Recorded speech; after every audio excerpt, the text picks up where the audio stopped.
بسم اللہ الرحمن الرحیم۔ ناظرین و سامعین السلام علیکم۔ نئی کہانی کے ساتھ آپ کی خدمت میں حاضر ہوں۔ میرا نام ہیرا ہے اور یہ جو واقعہ میرے ساتھ پیش آیا تھا یہ 7 سالہ پرانا واقعہ ہے، جب میری شادی بھی نہیں ہوئی تھی۔ لیکن میں جب بھی اس خوفناک واقعے کو یاد کرتی ہوں ایسا لگتا ہے جیسے کل کی بات ہو۔ اس وقت محلے کے ایک گھر میں ٹیوشن پڑھانے جاتی تھی۔ ہمارے محلے میں آبادی اتنی زیادہ نہیں تھی اور گھروں میں فاصلہ کافی زیادہ تھا۔ محلے کی پیچھلی سائڈ پر ایک چھوٹا قبرستان تھا۔ میں جس گھر میں بچوں کو ٹیوشن پڑھانے جاتی تھی وہ ہمارے گھر سے کوئی 4-5 گلیوں کے فاصلے پر تھا اور واپسی پر اکثر رات ہو جاتی تھی۔ کیونکہ ہمارے محلے میں سب اتفاق، پیار اور محبت سے رہتے تھے اور میرے ساتھ کبھی کوئی الٹا سیدھا حادثہ پیش نہیں آیا تھا، اس لیے مجھے رات کو واپسی پر ڈر بھی نہیں لگتا تھا۔ ہاں، البتہ یہ تھا کہ ٹیوشن سے واپسی پر اکثر میرا چھوٹا بھائی مجھے لینے آ جاتا تھا۔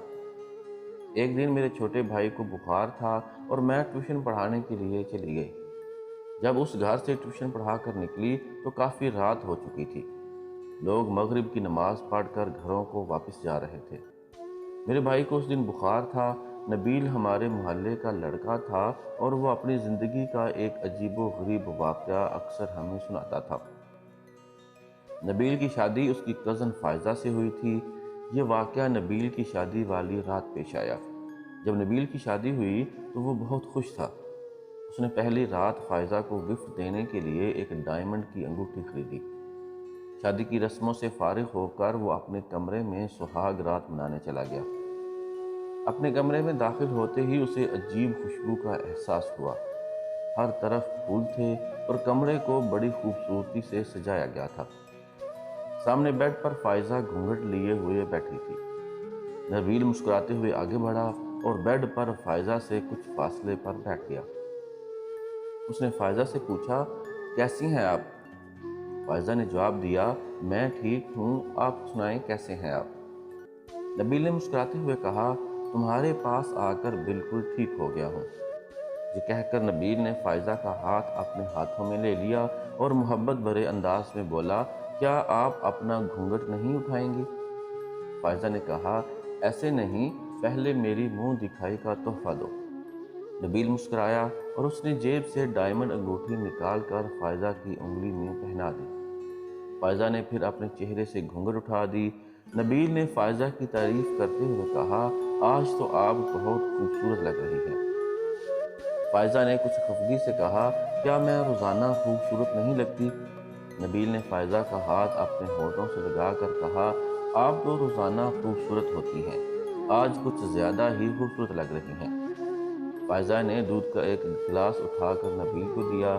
نبیل وہ دودھ پینے لگا لیکن کا پہلا گھونٹ منہ میں رکھتے ہی اسے دودھ کا ذائقہ کافی عجیب لگا، لیکن اس نے سارا گلاس ختم کر دیا۔ پھر اس نے فائزہ کا ہاتھ پکڑا اور کمرے کی لائٹ آف کر دی اور فائزہ کے ساتھ سہاگ رات منانے لگا۔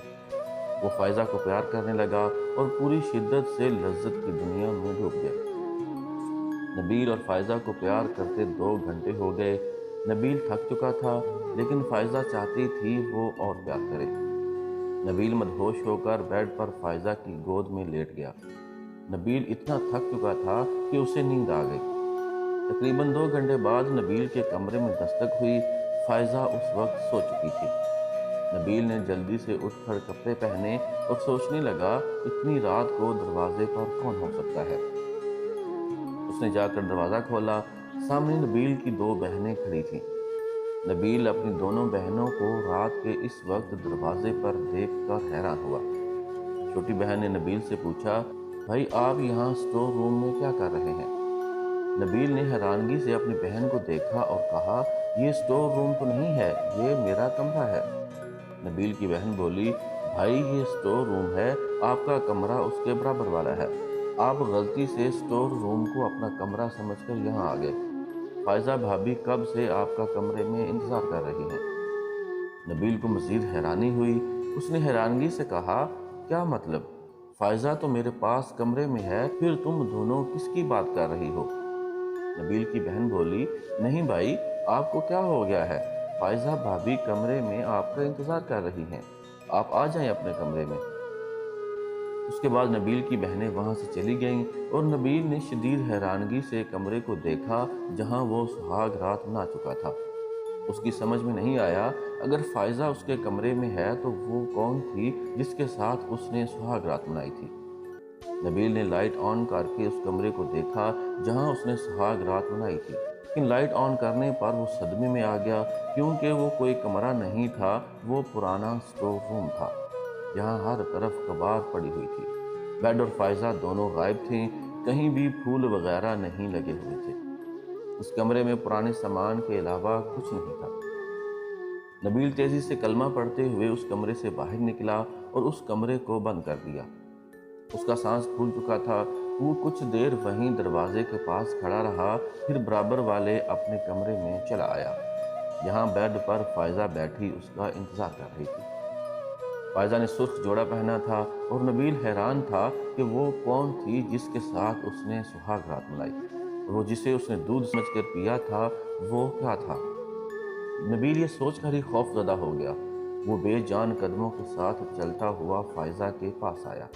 اس کے پاس تحفے میں دیر نہیں تھا، کیونکہ وہ تحفہ وہ اس جن زادی کو دے چکا تھا۔ نبیل نے فائزہ سے معذرت کی اور پھر بنا کوئی بات کہے وہ سو گیا۔ فائزہ نبیل کے رویے پر حیران رہ گئی، لیکن نبیل میں اس رات اتنی طاقت نہیں تھی کہ وہ دوبارہ اصلی فائزہ کے ساتھ سہاگ رات مناتا۔ اگلی صبح اس نے فائزہ سے معذرت کی اور وہ گھر چھوڑنے کا فیصلہ کیا، کیونکہ نبیل کو یقین ہو گیا تھا کہ اس گھر میں عصیب کا سایہ ہے۔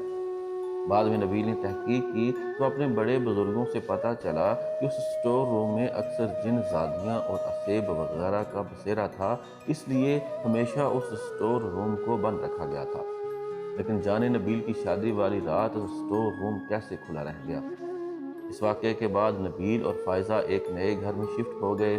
نبیل نے گھر میں کسی سے اس واقعے کا ذکر نہیں کیا، لیکن اکثر اپنے دوستوں کو سناتا تھا۔